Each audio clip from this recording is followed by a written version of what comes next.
It is Saturday, February 1st. Just got done watching this year's Royal Rumble pay-per-view event. For those of you unfamiliar and don't know, I, huge wrestling fan, been ever since 1990. And so definitely got to go through some top fives, wrestling-related episodes. This being the first one. Now, if you are familiar with me also, I used to, back in 2021 to 2022, have a wrestling podcast called the Happy Wrestling Fan Podcast. Still available to this day on wherever you do your podcast. So go ahead and check some episodes out if you're interested. I had some pretty bangers. For, only having 50 episodes, there were some pretty bangers. It was a bi-weekly pod. Nevertheless, tonight's episode is all about my top 5 favorite Royal Rumble winners of all time. So let's get started with Number 5. Number 5. Personal feelings aside, without this man in my childhood growing up, probably wouldn't have gotten into wrestling as much as I did. I'm talking about Hulk Hogan. Now, like I said, today's Hogan, but back in the day, for what he's done for wrestling,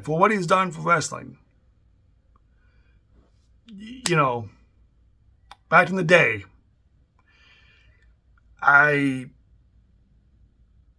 he was one of my favorites, him and the Warrior. He was the first to win back-to-back Rumbles. First to win 2 in a row. 1990 and 1991. 1990 I've seen after the fact. I saw after WrestleMania. 90 was when I started. Like SummerSlam 1990 was when I was officially in it. But WrestleMania 6 was the first thing I saw because it was on Coliseum Video. And, so then after I see that, I watched all the other 1990 previous events like the Royal Rumble and stuff like that. But so I saw that after the fact. So the first one I actually watched in timeline-wise would be 91, where he won. And, both times, for 1990, because he won the Rumble, Jack Tunney made the main event, title versus title, the Ultimate Challenge, Toronto in Canada, Stardome. You had Hogan, the WWF champion, against Warrior, the WWF Intercontinental champion. Warrior would end up winning, but still, like I said, Hogan won. Big influence on me as a kid. The whole stay your prayers, eat your vitamins, loved it. Absolutely loved it. Growing up. Big Hogan fan. But, 91, Hogan, WrestleMania 7 season, Hogan wins it again. Last eliminated in Earthquake. He last eliminated Mr. Perfect to win it in 1990. He last eliminated Earthquake to win it in 91. And this is when Sergeant Slaughter just became the WWF champion. And heading into WrestleMania, it was a big red, white, and blue American themed. They were going to have it at the Los Angeles, the Forum, but then they had to switch because of, bomb threats or whatever. At the Coliseum, I think it was supposed to be. But nevertheless, great wins. Rumble wins. Like I said, first to win 2 in a row. Not the last, but the first. And that's why he's on my top 5 as, number 5. Like I said, personal feelings aside, Hogan as a person today made me wish I never knew him. But at the same time, for what he did with wrestling, I had to put him on the list. Now, granted,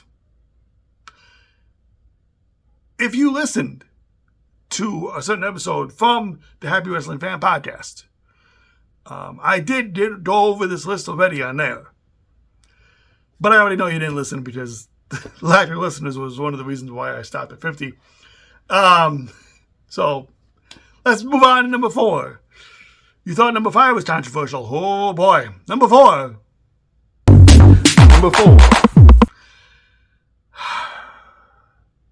Just because what we got out of it is why I liked when he won the Rumble.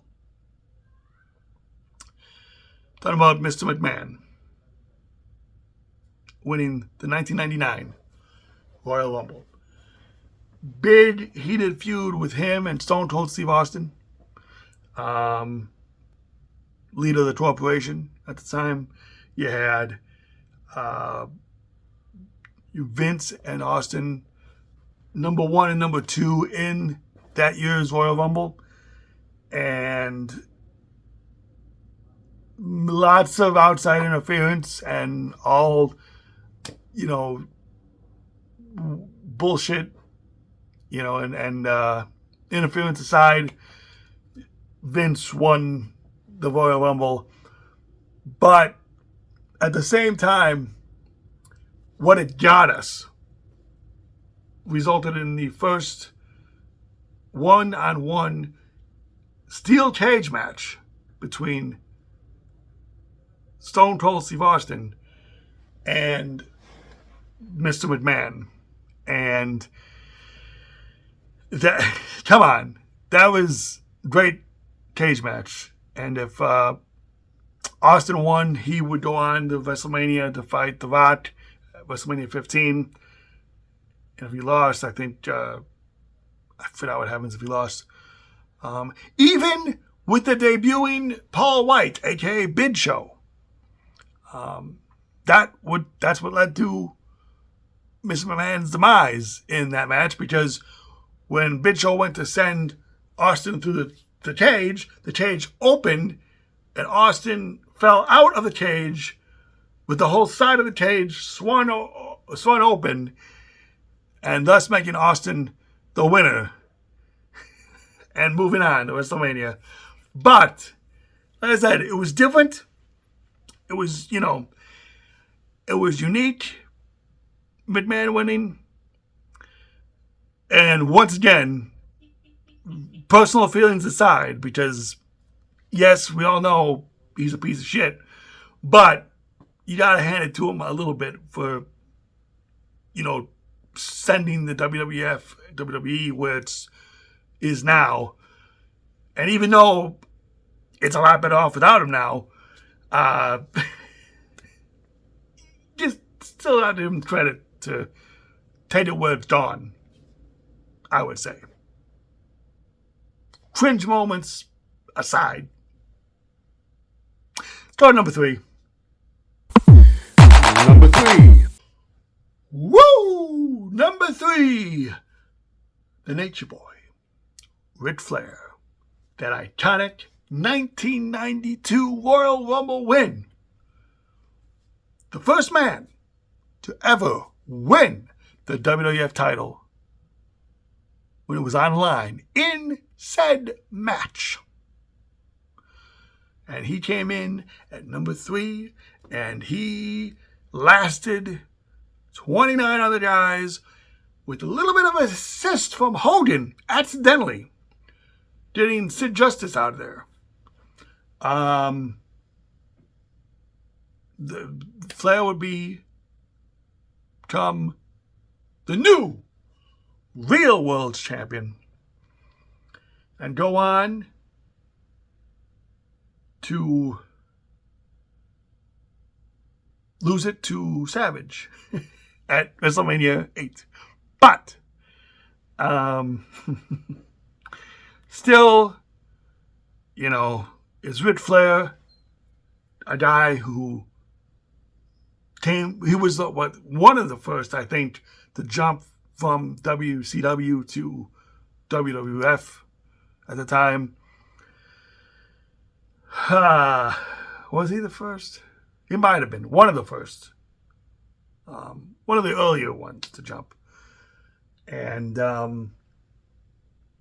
you know, when he came on WWF, he was still the WCW champion. So he brought the big gold on the belt, which Tony would, you know, censor, you know, on the shows and superstars and stuff like that. So it was a wild time. And then here Flair wins it with Perfect by his side and his manager and Bobby Heenan. Just Bobby Heenan losing his mind the entire Royal Rumble match, by the way, that he won, was just entertaining enough with him and Gorilla Monsoon. But definitely a historic win for the Nature Boy and the 1992 Royal Rumble, which is why he's my third favorite winner. Speaking of threes, how about number 2? We'll do that in a second. Number 2. My second favorite Royal Rumble winner, Stone Cold Steve Austin. Let me tell you why. You would imagine he's won 3 Rumbles, 2 back-to-back, and then a third in 2001. Why would he not be number 1? Well, if you know me, and you know who my favorite wrestler is, yeah, spoiler alert. But for those that don't know, here's why. So number 3. So number 2. Number 1. Holy shit. 2. Stone Cold Steve Austin. The man wins, controversially, the 1997 Royal Rumble. Controversially because he was eliminated by Bret, but then the refs didn't see it, so he came back in, not eliminated Taker and Vader, and eliminated Bret, thus becoming the winner in the 1997 Royal Rumble, winning his first one. 1998, he wins again, and he beats, I can't remember who he eliminated last. I'll have to look for it in post. But that's when he goes on to face the champion at WrestleMania 14 in 98, who is then Shawn Michaels. And that's when the Austin era begins. WrestleMania 13, the previous year that he won, 97, instead of facing the champion at WrestleMania, he faces Bret Hart in a submission match in 1997 where they do a double turn. Fans start to boo Bret and start to cheer for Austin, who was heel, and Bret was the face, but they did it like a reverse turn, a double turn, and great stuff. Iconic match. So definitely, and then of course 2001, which by the way, highly regarded as one of my favorite Rumble matches of all time. Somewhere in my top 5 of those. If we did a top 5 Rumble matches themselves, 2001 will be up there for sure. But that led to the iconic Rock and Stone Cold altercation, match, with the whole Limp Bizkit My Way promo. WrestleMania 17, probably my favorite WrestleMania of all time. Top to bottom, fantastic card. But yeah, just those matches of them alone is what made Stone Cold my second favorite Royal Rumble winner of all time. But of course, like I said, he's not my all-time favorite. because my all-time favorite is a showstopper, is an icon, is a main event. Hell, he's known as Mr. WrestleMania himself. Spoiler. And number 1. The Heartbreak Kid, Shawn Michaels, is my number 1 pick. He was the second individual to win back-to-back. Austin was the third, by the way, but he was the second. And he was the first to do it, to win one of them at the number 1 spot. He literally lasted through the 29 other superstars, and people thought Bulldog won that year because Bulldog lasted a long time too, but instead, only 1 foot from Shawn Michaels touched the floor, and he skinned the cat back in the ring, eliminated Bulldog to win the 1995 Royal Rumble, then goes on to WrestleMania 11, loses to his former protege, bodyguard friend, Diesel, Kevin Nash. But then, 1996, he wins it again. He wins again, last eliminating Diesel, and lives the boyhood dream. The boyhood dream has come true for Shawn Michaels. WrestleMania 12. Iron Man match. And it's Bret Hart. Amazing. Fantastic. That is why he is my number 1 pick. As for this year's Royal Rumble, highly enjoyed it. I really did. Only one thing I didn't like was the women's Royal Rumble. I mean, don't get me wrong, I liked it. Then I liked it until the winner. I didn't like who won, but the match itself was, great and spectacular until the person who won. What's funny is her father made my number 3, but Charlotte winning. Not a big Charlotte fan. Big Ric Flair. I'm a Flair fan, Ric Flair fan. Not so much Charlotte fan. Nevertheless, the Bends. Holy shit. I did not see that coming. I could have sworn it was going to be Cena who won. Was not expecting Jey Uso to win. I'm glad he did. More ways than one, because I just won my buddy's pool, Royal Rumble pool. I had number 20. Jey Uso was number 20. Jey Uso won. I won. Yeah, buddy. Yeet. Other than that, that will do it for this edition of Saturday Night Live. See you next time. Episode 4. Don't have an end line yet. I gotta think of an end line. Don't know how to end these yet. Sorry. But see you next time. Yes. I should say eat instead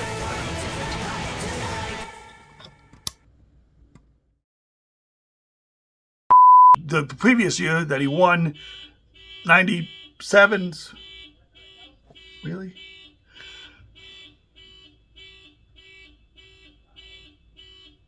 I'm gonna just wait till his jackass. Anytime, pal. Anytime, pal. Thank you. Fuck.